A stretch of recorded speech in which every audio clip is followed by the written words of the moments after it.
हरे कृष्णा। चतुर्थ स्कंद, चौथा अध्याय। सती का अग्नि प्रवेश। श्री मैत्रेय जी कहते हैं, विदुर जी, इतना कहकर भगवान शंकर मौन हो गए। उन्होंने देखा कि दक्ष के यहाँ जाने के लिए अथवा जाने देने से रोकने, दोनों ही अवस्था में सती के प्राण त्याग की संभावना है। इधर सती भी कभी बंधुजनों को देखने जाने की इच्छा बार बार आती और कभी भगवान शंकर रुष्ट न हो जाएं, इस शंका से फिर लौट जाती। इस प्रकार कोई एक बात निश्चित न कर सकने के कारण वे दुविधा में पड़ गईं। चंचल हो चंचल हो गईं। बंधुजनों से मिलने की इच्छा में बाधा पड़ने से वे बड़ी अनमनी हो गईं। स्वजनों के स्नेहवश उनका हृदय भर आया और वे आंखों में आंसू भरकर अत्यंत व्याकुल हो रोने लगीं। उनका शरीर थर थर कांपने लगा और वे अप्रियतम पुरुष भगवान शंकर की ओर इस प्रकार रोषपूर्ण दृष्टि से देखने लगी, मानो उन्हें भस्म कर देंगी। शोक और क्रोध ने उनके चित्त को बिल्कुल बेचैन कर दिया था। स्त्री स्वभाव के कारण उनकी बुद्धि मूढ़ हो गई थी। जिन्होंने प्रीतिवश उन्हें अपना आधा अंग दे दिया था, उन सत्पुरुष के प्रिय भगवान शंकर को भी छोड़कर वे लंबी लंबी सांसें लेती हुई अपने माता पिता के घर चल दी। सती को बड़ी फुर्ती से अकेली जाते देख श्री महादेव जी के मणिमान एवं मद आदि हजारों सेवक भगवान के वाहन ब्रस वृषभराज को आगे कर तथा और भी अनेकों पार्षद और यक्षों को साथ ले बड़ी तेजी से निर्भयता पूर्वक उनके पीछे हो लिए। उन्होंने सती को बैल पर सवार करा दिया तथा मीनाक्षी, गेंद, दर्पण और कमल आदि खेल की सामग्री, श्वेत छत्र, चंवर और माला आदि राज चिन्ह तथा दुर्दुंद, शंख और बांसुरी आदि गाने बजाने के सामानों से सुसज्जित हो वे उनके साथ चल दिए। तदंतर सती अपने समस्त सेवकों के साथ दक्ष की यज्ञशाला में पहुंची।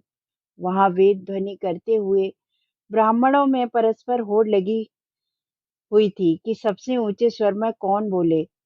सब और ब्रह्म ऋषि और देवता विराजमान थे तथा जहां तहां मिट्टी, काठ, लोहे, सोने, डाब और चर्म के पात्र रखे हुए थे।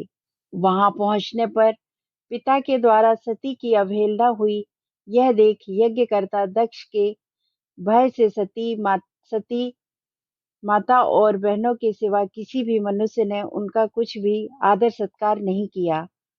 अवश्य ही उनकी माता और बहनें बहुत प्रसन्न हुई और प्रेम से गदगद होकर उन्होंने सती जी को आदर पूर्वक गले लगाया। किंतु सती जी ने पिता से अपमानित होने के कारण बहनों के कुशल प्रेम सहित प्रेम पूर्वक वार्तालाप तथा माता और मौसियों के सम्मान पूर्वक दिए हुए उपहार और सुंदर आसन आदि को स्वीकार नहीं किया। सर्वलोकेश्वरी देवी सती का यज्ञ मंडप में तो अनादर हुआ ही था। उन्होंने यह भी देखा कि उस यज्ञ में भगवान शंकर के लिए कोई भाग नहीं दिया गया है और पिता दक्ष उनका बड़ा अपमान कर रहा है। इससे उन्हें बहुत क्रोध हुआ। ऐसा जान पड़ता था मानो वे मानो अपने रोष से संपूर्ण लोकों को भस्म कर देंगी। दक्ष को कर्मयोग के अभ्यास से बहुत घमंड हो गया था। उसे शिव जी से द्वेष करते देख जब सती के साथ आए हुए भूत उसे मारने को तैयार हुए, तो देवी सती ने उन्हें अपने तेज से रोक दिया और सब लोगों को सुनाकर पिता की निंदा करते हुए क्रोध से लड़खड़ाती हुई वाणी में कहा। देवी सती ने कहा, पिताजी, भगवान शंकर से आप से बड़ा संसार में कोई नहीं है। वे तो सभी देहधारियों के प्रिय आत्मा हैं। उनका न कोई प्रिय है न अप्रिय, अतएव उनका किसी भी प्राणी से बैर नहीं है। वे तो सबके कारण एवं स्वरूप हैं। आपके सिवा ऐसा कौन है जो उनसे विरोध करेगा? द्विजवर, आप जैसे लोग दूसरों के गुणों में भी दोष देखते हैं, किंतु कोई साधु पुरुष ऐसा नहीं करते। जो लोग दोष देखने की बात तो अलग रही, दूसरों के थोड़े से गुण को भी बड़े रूप में देखना चाहते हैं, वे सबसे श्रेष्ठ हैं। खेद है कि आपने ऐसे महापुरुषों पर भी दोषारोपण ही किया है, जो दुष्ट मनुष्य इस स्वरूप जड़ शरीर को ही आत्मा मानते हैं। वे यदि ईर्ष्यावश सर्वदा ही महापुरुषों की निंदा करें तो यह कोई आश्चर्य की बात नहीं है, क्योंकि महापुरुष तो उनकी इस चेष्टा पर कोई ध्यान नहीं देते, परंतु उनके चरणों की धूल धूल उनके इस अपराध को न सहकर उनका तेज नष्ट कर देती है। अतः महापुरुषों की निंदा जैसा जघन्य कार्य उन दुष्ट पुरुषों को ही शोभा देता है, जिनका शिव यह दो अक्षरों का नाम प्रसंगवश एक बार भी मुख से निकल जाने पर मनुष्य के समस्त पापों को तत्काल नष्ट कर देता है, और जिनकी आज्ञा कोई भी उल्लंघन नहीं कर सकता। अहो, उन्हीं पवित्र कीर्ति मंगलमय भगवान शंकर से आप द्वेष रखते हैं। अवश्य ही आप अमंगल हैं। अरे महापुरुषों के मन मधुकर ब्रह्मानंदमय रस का पान करने की इच्छा से जिनके चरण कमलों का निरंतर सेवन करते हैं, और जिनके चरणारविंद सकाम पुरुषों को उनके अभीष्ट भोग भी देते हैं, उन विश्व बंधु भगवान शिव से आप बैर करते हैं।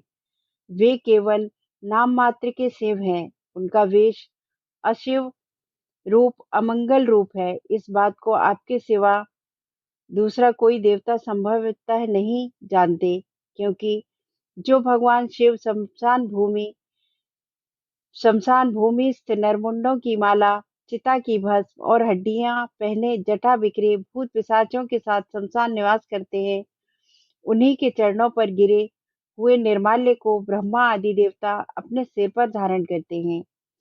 यदि धर्म मर्यादा की रक्षा करने वाले पूजनीय स्वामी को निंदा करें तो अपने में उसे दंड देने की शक्ति न होने पर कान बंद करके वहां से चला जाए, और यदि शक्ति हो तो बलपूर्वक पकड़कर उस बकवाद करने वाली अमंगल रूप दुष्ट जिह्वा को काट डाले। इस पाप को रोकने के लिए स्वयं अपने प्राण दे, यही धर्म है। आप भगवान नीलकंठ की निंदा करने वाले हैं, इसलिए आपसे उत्पन्न हुए इस शरीर को अब मैं नहीं देख सकती। यदि भूल से कोई निंदित वस्तु खा ली जाए तो उसे वमन करके निकाल देने में ही मनुष्य की शुद्धि बताई है। जो महामुनि निरंतर अपने स्वरूप में ही रमण करते हैं, उनकी बुद्धि सर्वथा वेद के विधि निमेषधय मय वाक्यों का अनुसरण नहीं करती। जिस प्रकार देवता और मनुष्यों की गति में भेद रहता है, उसी प्रकार ज्ञानी और अज्ञानी की स्थिति भी एक सी नहीं होती। इसलिए मनुष्य को चाहिए कि वह अपने ही धर्म मार्ग में स्थित रहते हुए भी दूसरों के मार्ग की निंदा ना करे। प्रवृत्ति यज्ञादि और निवृत्ति सम दमादि रूप दोनों ही प्रकार के कर्म ठीक है। वेद में उनके अलग अलग रागी और विरागी दो प्रकार के अधिकारी बताए गए हैं। परस्पर विरोधी होने के कारण उक्त दोनों प्रकार के कर्मों का एक साथ एक ही पुरुष के द्वारा आचरण नहीं किया जा सकता। भगवान शंकर तो परम ब्रह्म परमात्मा हैं, उन्हें इन दोनों में से किसी भी प्रकार का कर्म करने की आवश्यकता नहीं है। पिताजी, हमारा ऐश्वर्य अव्यक्त है। आत्मज्ञानी महापुरुष ही उनका सेवन कर सकते हैं। आपके पास वह ऐश्वर्य नहीं है, और यज्ञशालाओं में यज्ञ से तृप्त होकर प्राण पोषण करने वाले कर्मठ लोग उसकी प्रशंसा भी नहीं करते। आप भगवान शंकर का अपराध करने वाले हैं, अतः आपके शरीर से उत्पन्न इस निंदनीय देह को रखकर मुझे क्या करना है। आप जैसे दुर्जन से संबंध होने के कारण मुझे लज्जा आती है। जो महापुरुषों का अपराध करता है, उससे होने वाले जन्म को भी धिक्कार है। जिस समय भगवान शिव आपके साथ मेरा संबंध दिखलाते हुए मुझे हंसी में दक्षायणी दक्ष कुमारी के नाम से पुकारेंगे, उस समय हंसी को भूलकर मुझे बड़ी ही लज्जा और खेद होगा। इसलिए उसके पहले ही मैं आपके अंग से उत्पन्न इस समतुल्य शरीर को त्याग दूंगी। श्री मैत्रेय जी कहते हैं, कामादि शत्रुओं को जीतने वाले विदुर जी उस यज्ञ मंडल में दक्ष से इस प्रकार कह देवी सती मौन होकर उत्तर दिशा में भूमि पर बैठ गईं। उन्होंने आचमन करके पीला वस्त्र ओढ़ लिया तथा आंखें मूंदकर शरीर छोड़ने के लिए योग मार्ग में स्थित हो गईं। उन्होंने आसन को स्थिर कर प्राणायाम द्वारा प्राण और अपान को एकत्र एक रूप करके नाभि चक्र में स्थित किया। फिर उदान वायु नाभि चक्र से ऊपर उठाकर धीरे धीरे बुद्धि के साथ हृदय में स्थापित किया।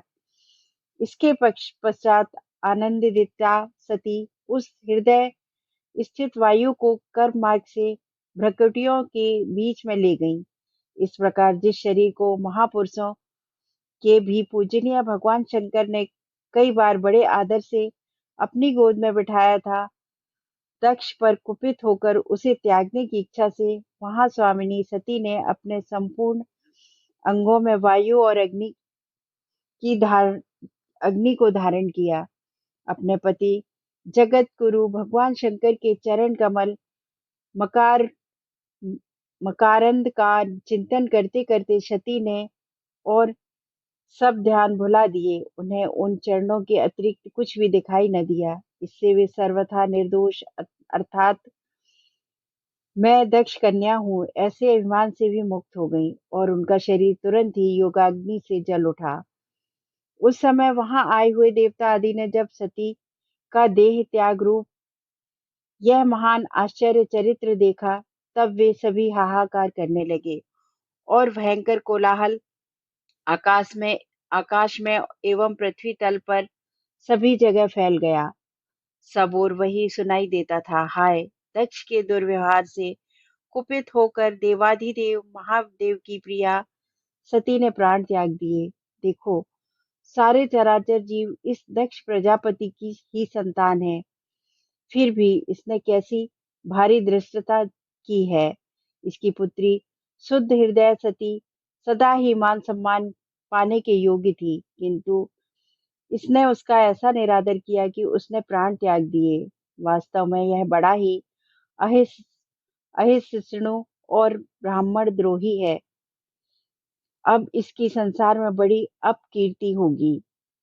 जब इसकी पुत्री सती इसी के अपराध से प्राण त्याग करने को तैयार हुई, तब भी इस शंकर द्रोही ने उसे रोका तक नहीं। जिस समय सब लोग ऐसा कर रहे थे, उसी समय शिवजी के पार्षद सती का यह अद्भुत प्राण त्याग देख अस्त्र शस्त्र लेकर दक्ष को मारने के लिए उठ खड़े हुए। उनके आक्रमण वेग का देखकर भगवान भृगु ने यज्ञ में विघ्न डालने वालों का नाश करने के लिए अपहरण रक्ष इत्यादि मंत्र का उच्चारण करते हुए दक्षिणाग्नि में आहुति दी। अधर्वयुग भृगु ने ज्यों ही आहुति छोड़ी कि यज्ञ कुंड से रिभु नाम के हजारों तेजस्वी देवता प्रकट हो गए। इन्होंने अपनी तपस्या के प्रभाव से चंद्रलोक प्राप्त किया। उन ब्रह्म तेज संपन्न देवताओं ने जलती हुई लकड़ियों से आक्रमण किया, तो समस्त घोतक और प्रमथ गण इधर उधर भाग गए। चौथा अध्याय समाप्त। अगर आप लोगों को मेरे द्वारा सुनाई कहानी पसंद आई तो आप सभी से अनुरोध है कि मेरे चैनल को सब्सक्राइब करें और लाइक करें।